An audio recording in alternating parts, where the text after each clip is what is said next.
आरोग्य अंक, आरोग्य और भोजन विज्ञान। आदि शास्त्र में अन्य यज्ञों की तरह भोजन व्यापार को भी एक नित्य यज्ञ कहा गया है। इस नित्य यज्ञ के यज्ञेश्वर भगवान वैश्वानर कहे गए हैं। यथा अहम वैश्वानरो भूत्वा प्राणिनाम देहम आश्रिता प्राण अपान समान युक्त पंचाम्य अन्नम चतुर्विधम। श्री भगवान वैश्वानर जठर अग्नि रूप से प्रत्येक प्राणी में बैठ करके प्राण और अपान वायु की सहकारिता में चर्व्य, चोष्य, लेय तथा पेय इन 4 प्रकार के भोज्य अन्नों को भक्षण करते हैं। अंततः आर्य भोजन से केवल उदर पूर्ति ही नहीं होती, अभी तो श्री भगवान जी की पूजा भी होती है। इसी से हमारे शास्त्रों में भोजन की पवित्रता पर विशेष विचार किया गया है। इस संबंध में सबसे पहले स्थान का विचार करना चाहिए। चाहे जिस स्थान में बैठ करके या खड़े खड़े भोजन करना ठीक नहीं, क्योंकि अशुचि स्थान में पूजा करने से कोई फल नहीं होता। भगवान असंतुष्ट होते हैं। भोजन का स्थान पवित्र, एकांत और गोमे तथा जल आदि से शुद्ध किया हुआ होना चाहिए। दूसरे, स्वयं पवित्र होकर के भोजन करना चाहिए, क्योंकि अपवित्र शरीर और अशुचि मन से भगवत पूजा करने से कोई फल नहीं होता। तीसरे, जिस वस्तु से पूजा करनी हो वह पवित्र और सात्विक होनी चाहिए, क्योंकि अशुद्ध और तामसिक वस्तुओं से भगवान जी की पूजा नहीं की जाती। उससे शरीर, मन, बुद्धि और आत्मा का कलुषित होना संभव है। अंततः खाद्य द्रव्य शुद्ध और सात्विक होना आवश्यक है। चौथे, पूजा की वस्तु जिसमें संग्रह की जाए वह पात्र स्वच्छ और परिकृष्टित होना चाहिए। वह किसी अपवित्र व्यक्ति अथवा जीव से स्पर्श किया हुआ नहीं होना चाहिए, क्योंकि पूजा के फूल, नैवेद्य आदि नीच जीव या पापियों से छुए जाने पर पूजा के योग्य नहीं रहते।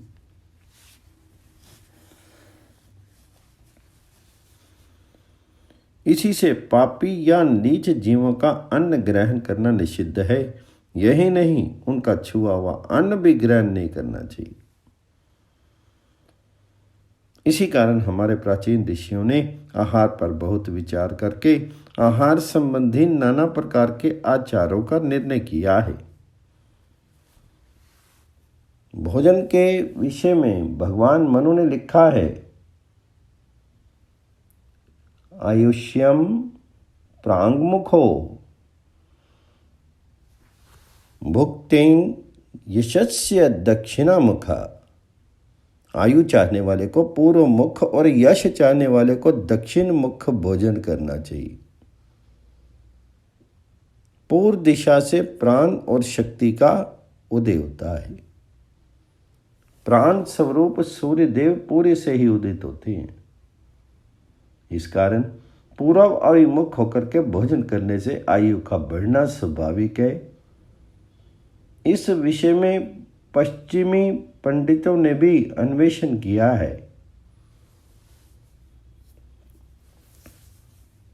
डॉक्टर जॉर्ज का सिद्धांत है कि उत्तर की ओर मुंह करके खाने से वैद्युतिक प्रवाह नसों के द्वारा अधिक वेग तथा विस्तार के साथ चलता है। इसलिए वह इतना आयु वृद्धिकार नहीं है जितना कि पूर्व अभिमुख भोजन। इसी प्रकार यश देने वाले पितरों का संबंध दक्षिण दिशा के साथ रहने के कारण दक्षिण अभिमुख भोजन से यशो लाभ होता है। स्नान तथा पूजा आदि से शरीर और मन की पवित्रता बढ़ती है। इसलिए शास्त्र में कहा है, निरोग शरीर होने पर बिना स्नान किए खाने से मल भोजन और बिना जप पूजा किए खाने से पूय शोणित भोजन का दोष होता है। इसलिए स्नान करने के बाद भोजन करना चाहिए। शास्त्रों में लिखा है, दोनों हाथ, दोनों पांव और मुंह धोकर के पूर्व की ओर मुख करके मौन अवलंबन करके भोजन करें। योग शास्त्र में मनुष्य के स्वाभाविक श्वास की गति 12 अंगुल, किंतु भोजन काल में 20 अंगुल बताई गई है। श्वास की गति अधिक होने पर आयु घटती और कम होने पर बढ़ती है। लोभ से भोजन करने में तथा हाथ पांव ना धोकर के भोजन करने में श्वास गति बढ़ती है। इसी कारण भगवान जी को भोग लगा करके प्रसाद रूप से और हाथ पांव धोकर के खाने की विधि है। मनु ने कहा है, भीगे पैर भोजन करें परंतु शयन मत करें। भीगे पैर भोजन करने से आयु बढ़ती है और शयन करने से घटती है। मौन होकर के भोजन करने को इसलिए कहा है कि भोजन करते समय बोलते रहने से लार कम उत्पन्न होगी। फलता मुंह सूख जाने से बीच बीच में पानी पीना पड़ेगा। लार कम उत्पन्न होने और मुंह सूखने के कारण पानी पीने से पाचन क्रिया में बाधा उत्पन्न होगी। महाभारत में लिखा है,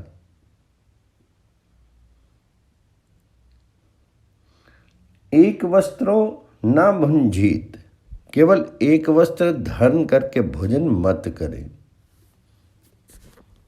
भोजन करते समय एक उत्तरीय दुपट्टा ओढ़ लेना चाहिए। वह रेशमी हो तो अधिक अच्छा है। भोजन करते हुए शरीर यंत्र की जो क्रियाएं होती हैं उनमें बाहरी वायु बाधा न पहुंचा सके, इसलिए ये व्यवस्था है। ऋषि वस्त्र इस कारण अच्छा समझा गया है कि रेशम भीतरी शक्ति को सुरक्षित रख करके बाहरी शक्ति का उस पर परिणाम नहीं होने देता।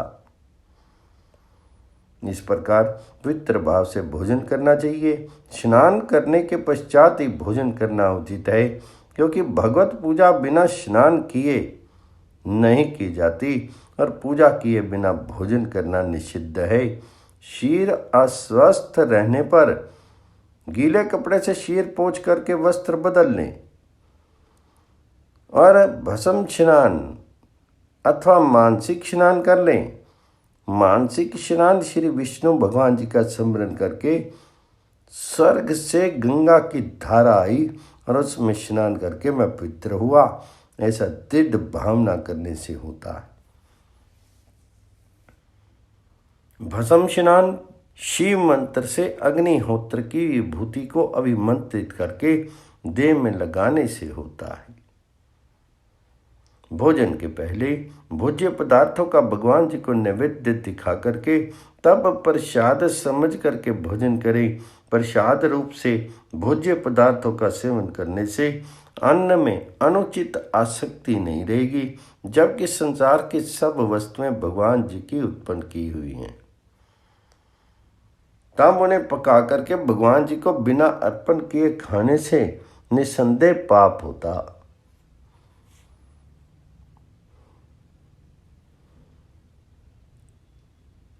गीता जी में कहा हुआ है, देवता की दी हुई वस्तु उन्हें बिना समर्पण किए जो खाता है वह चोर है। अतः भगवान जी को समर्पण करके ही अन्न ग्रहण करना चाहिए। खाद्य वस्तुएं पवित्र और सात्विक होनी चाहिए। इसका कारण छांदोग्य उपनिषद में बताया गया है।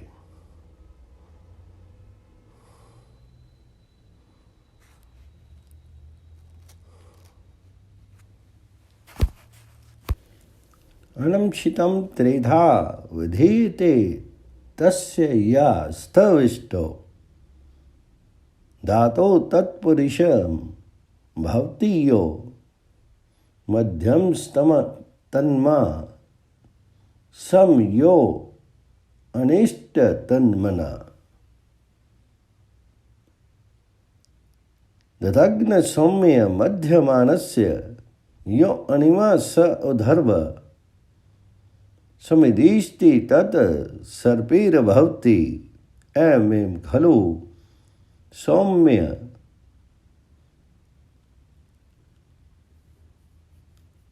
अन्नस्य मानस्य यो अनिमा स उधर्वम समुदुष्टि तन्मनो भवति। और भी आहार शुद्धो सत्व शुद्धि सत्व शुद्धो ध्रुवा समृति समृति लब्धे सर्वग्रंथीनाम विप्र मोक्ष। खाया हुआ अन्न 3 भाग में विभक्त हो जाता है। स्थूल असार अंश मल बनता है, मध्यम अंश से मांस बनता है और सूक्ष्म अंश से मन की पुष्टि होती है। जिस प्रकार दधी के मथने पर उसका सूक्ष्म अंश ऊपर आकर के घृत बनता है, उसी प्रकार अन्न के सूक्ष्म अंश से मन बनता है। मन अन्न में ही है। आहार शुद्धि से सत्व शुद्धि, सत्व शुद्धि से ध्रुवा समृति और समृति शुद्धि से सभी ग्रंथियों का मोचन होता है। अतः सिद्ध हुआ है कि अन्न के सात्विक आदि गुण अनुसार मन भी सात्विक आदि भावापन्न होगा। साधारणतः देखा जाता है कि अन्न ना खाने से मन दुर्बल ही हो जाता है, चिंतन शक्ति नष्ट होने लगती है। अन्न खाने से मन चंचल होता है तथा चिंतन शक्ति बढ़ने लगती है। तथा यही अन्न यदि तामसिक होगा तो मन, बुद्धि, प्राण और शीत तामसिक होंगे, जिससे ब्रह्मचर्य धारण और साधना आदि संभव हो जाएंगे। इसी तरह राजसिक अन्न से भी मन और बुद्धि चंचल होती हैं। अतः पित्त और सात्विक अन्न ही ग्रहण करना चाहिए। खाद्य अखाद्य के संबंध में पश्चिम देशों में जिस प्रणाली से विचार किया गया है वह सर्वांग दृष्टया पूर्ण नहीं है। उन्हें केवल इतना ही विचार किया कि किस वस्तु में कौन सा रासायनिक द्रव्य कितना है, कैल्शियम, प्रोटीन तथा विटामिन आदि जिसमें न्यून हो वह अखाद्य और जिसमें अधिक हो वह खाद्य हैं। इतना ही मोटा सिद्धांत उन्होंने बना लिया है। कोई भी वस्तु किसी ऋतु में किस प्रकार के शरीर के लिए किस प्रकार से सेवन की जाए जिससे शरीर और मन का स्वास्थ्य परिवर्धित हो, इसकी विधि पश्चिमी चिकित्सा शास्त्र के पोथियों में नहीं मिलती। उन देशों में शीत अधिक है, अतः एक सी ही वस्तु के 12 मास सेवन करने से तदेशवासियों का काम बन जाता है। परंतु इस देश में 6 ऋतुएं एक सी ही बलवान हैं। ऋतु भेद से वात, पित्त और कफ की न्यून अधिक होने के कारण शीत तथा मानसिक अवस्था में कितना परिवर्तन होता है ये जानने की वे अब तक चेष्टा नहीं करते।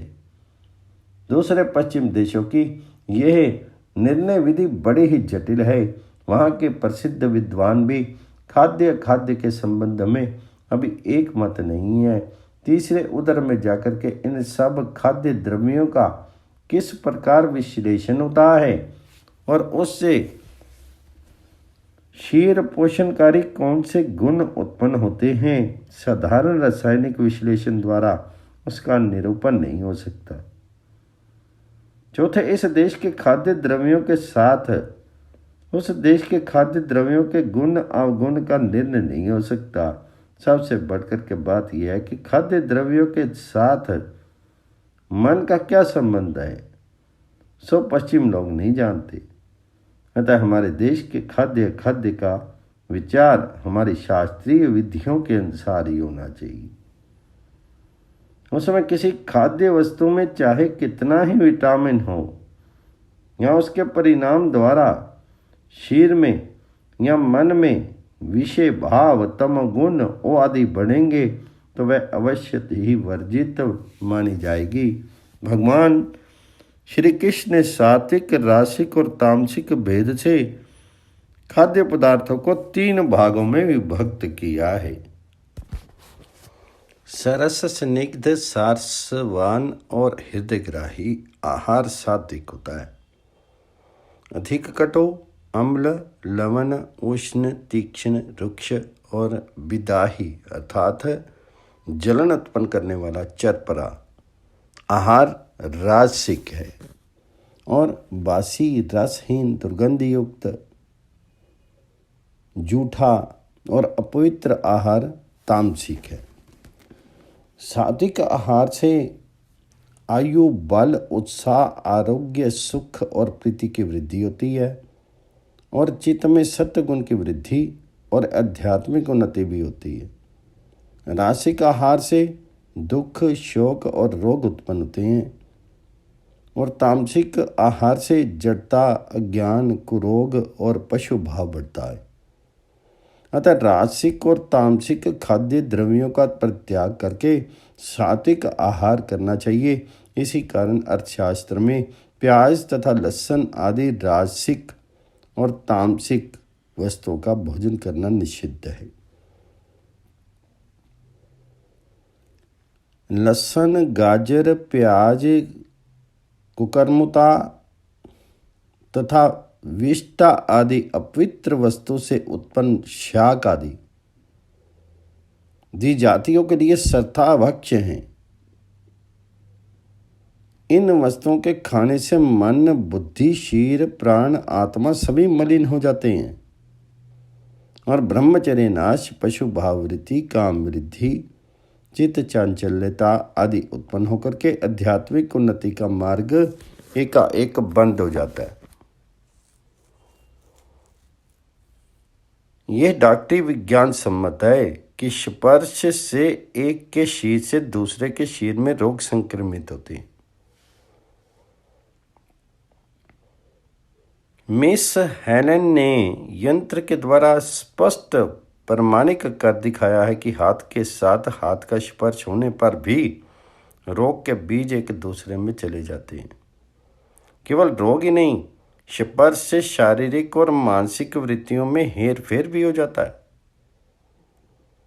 प्रत्येक मनुष्य में एक प्रकार की विद्युत शक्ति रहती है जो मनुष्य की प्रकृति और चरित्र के भेद से प्रत्येक में विभिन्न जातीय होकर स्थित है।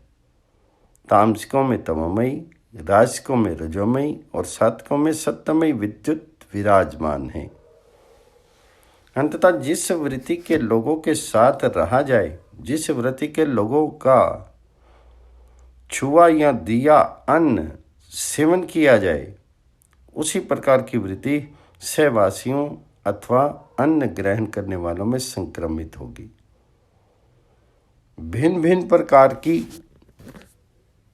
विद्युत का प्रकृति परिणाम एक दूसरे पर हुए बिना नहीं रहेगा। अतः चाहे जिसका भी हो, छुआ या दिया हुआ अन्न ग्रहण नहीं करना चाहिए।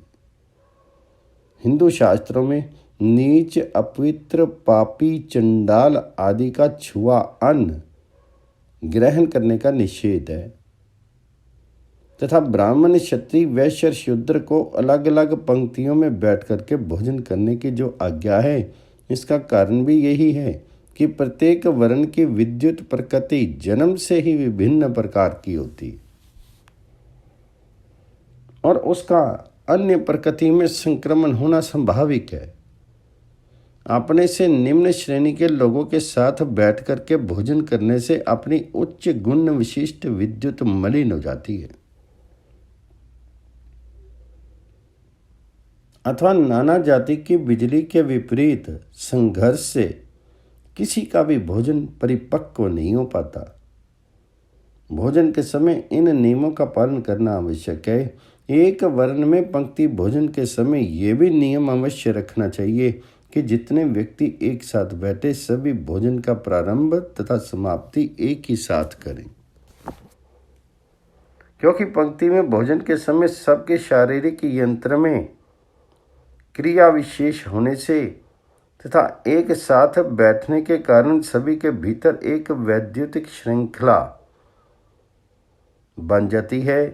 उसी में से जो आगे उठ जाएगा वह यदि दुर्बल है तो उसकी वैद्युतिक शक्ति को बाकी बैठने वाले खींच लेंगे, जिससे उस पहले उठने वाले के पेट में भोजन पचेगा नहीं और वह दुर्बल हो जाएगा। दूसरे उठने वाला यदि अधिक शक्तिशाली है तो सारे बैठने वालों की विद्युत शक्ति को वह खींच करके उठेगा, जिससे बाकी सभी के पेट में विकार हो सकता है।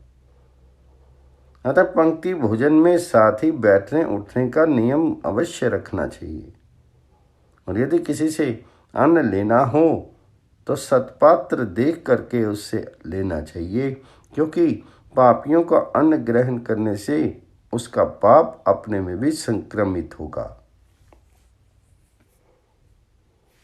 भीष्म पितामह ने दुर्योधन का पाप अन्न ग्रहण किया था, इसी से उनका ज्ञान लुप्त हो गया था और द्रौपदी के वस्त्र हनन के समय वे द्रौपदी की रक्षा नहीं कर सके थे।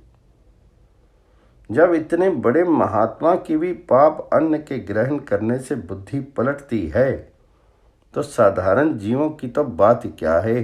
सारांश यह है कि सत्पात्र के यहाँ का भोजनार्थ निमंत्रण स्वीकार करना और सत्पात्र का ही अन्न ग्रहण करना चाहिए।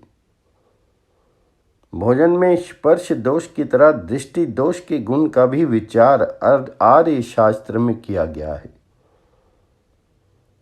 केवल आर्य शास्त्र में ही नहीं, पश्चिमी विद्वानों ने भी स्पर्श दोष के साथ दृष्टि दोष विषय में बहुत कुछ विचार किया है।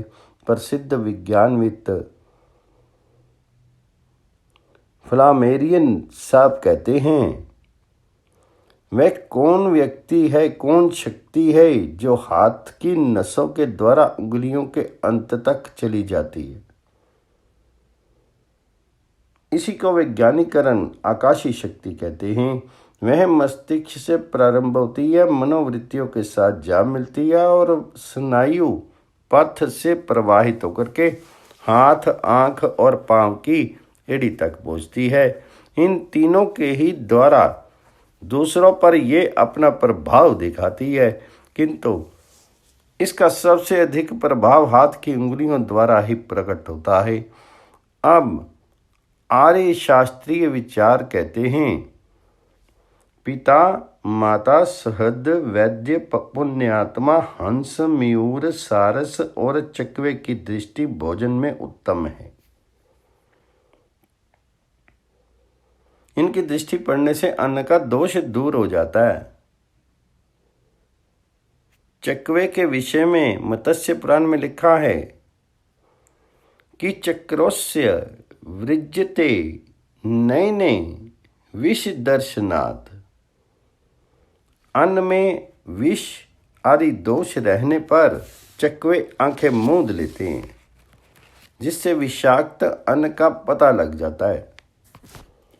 दृष्टि दोष के विषय में लिखा है, नीच, दरिद्र, भूखे, पाखंड, स्त्रैण, रोगी, मुर्गे, सर्प और कुत्ते की दृष्टि भोजन में ठीक नहीं होती है। उनकी विष दृष्टि अन्न में संक्रमित होने से अजीर्ण रोग उत्पन्न हो जाते हैं। अच्छी या बुरी दृष्टि में कितनी शक्ति है, सो आजकल मेस्मेरिज्म, हिप्नोटिज्म आदि विद्याओं के द्वारा स्पष्ट प्रमाणित हो चुका है। यदि कभी इनमें से किसी की दृष्टि अन्न पर पड़ जाए तो इस प्रकार से मंत्र पढ़ करके उसके अर्थ का चिंतन करते करते भोजन करना चाहिए। अन्न ब्रह्मा का रूप है। अन्नम ब्रह्मा रसो विष्णुर भोक्ता देवो महेश्वरा। यदि संचय भुंजान दृष्टि दोषो न बाधते। अन्न ब्रह्मा का रूप है और अन्न का रस विष्णु रूप है और भोक्ता महेश्वर हैं। इस प्रकार चिंतन करते करते भोजन करने पर दृष्टि दोष नहीं होता। अंजनी कुमार ब्रह्मचारी हनुमान जी को दृष्टि दोष नाशार्थ मैं स्मरण करता हूँ। यही सब भोजन के विषय में नियम है।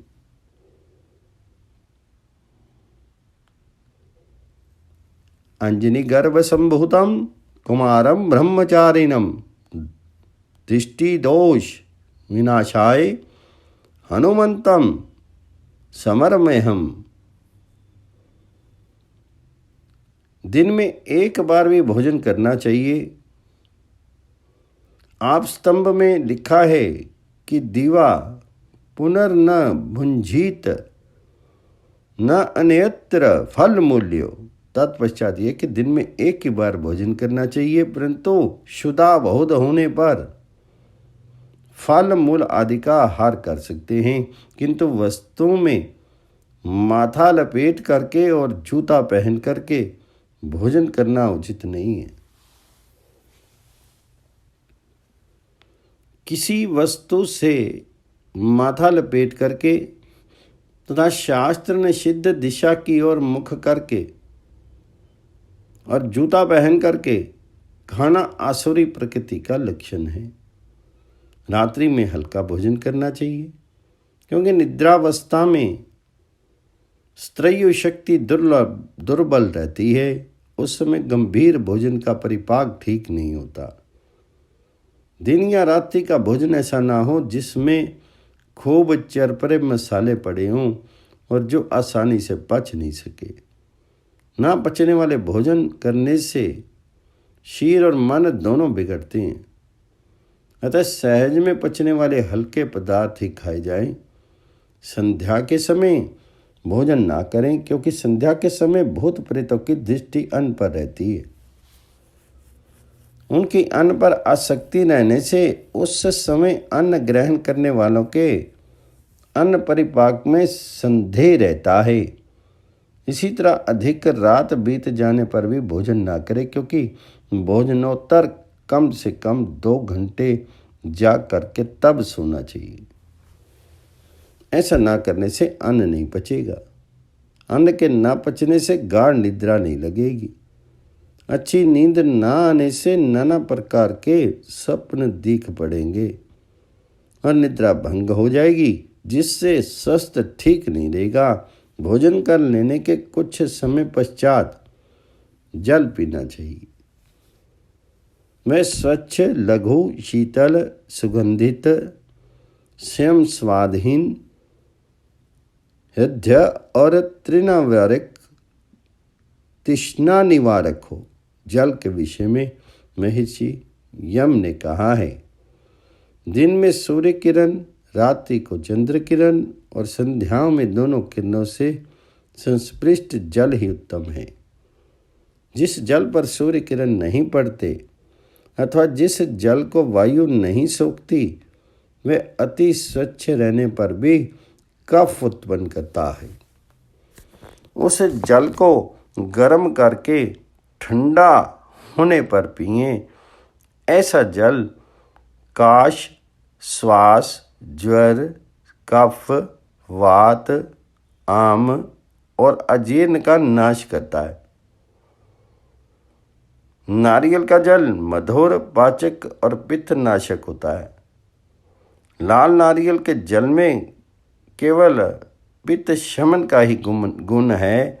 सोडा वाटर, लेमनेड आदि क्षारयुक्त जल इस देश के आहार विहार और जलवायु के लिए सर्वथा अनुपयुक्त और अपथ्यकर हैं। जल पीने के विषय में इस प्रकार से लिखा है कि बहुत जल पीने से तथा बिल्कुल ही ना पीने से अन्न का परिपाक नहीं होता। इसलिए पाक अग्नि के बढ़ाने के लिए बार बार थोड़ा थोड़ा जल पीना चाहिए। आर्य शास्त्र में मित आहार की बड़ी प्रशंसा की गई है। मित आहार के लक्षण के विषय में लिखा है, उदर के 2 भाग भोज्य पदार्थों से तथा तीसरा भाग जल से पूर्ण किया जाए और चौथा भाग वायु संचार के लिए खाली रखा जाए, यही मित आहार का लक्षण है। इससे आयु बढ़ती है, रोग का नाश होता है तथा बल और सुख का लाभ होता है। भोजन के बाद मुख प्रक्षालन करना चाहिए, जिससे मुख में उच्छिष्ट ना रहे। तदंतर स्वरियाथी आदि मंत्र पाठ करते हुए आर्द्र हस्त द्वय घर्षण पूर्वक दोनों चक्षुओं में 3 बार लगाने पर दृष्टि शक्ति अच्छी होती है। तदंतर क्या करना चाहिए, जिसके लिए लिखा है, भोजन के बाद पहले वीरासन में बैठना चाहिए, पश्चात शतपथ घूम करके वाम पार्श्व में सोना चाहिए। भाव प्रकाश में लिखा है कि नाभि के ऊपर वाम पार्श्व में अग्नि रहती है, इसलिए वाम पार्श्व में सोने पर अन्न का परिपाक अच्छा होता है। भोजन के बाद कठिन परिश्रम कदापि नहीं करना चाहिए, उससे रक्त संचालन अधिक होने पर पाक क्रिया में बाधा होती है। इसलिए लिखा है, जिससे परिश्रम ना हो इस प्रकार के हल्के काम कर सकते हैं। वैद्य शास्त्र में और भी लिखा है कि भोजन के बाद बैठे रहने से शरीर में भारीपन और इंद्रियों में शिथिलता आने लगती है। सोए रहने से शरीर पुष्ट होता है। थोड़ी देर पादचारण करने से आयु बढ़ती है और खाते ही दौड़ने से मृत्यु भी पीछे पीछे जाती है। ये सब आहार के नियम हैं, इनका पालन करना चाहिए।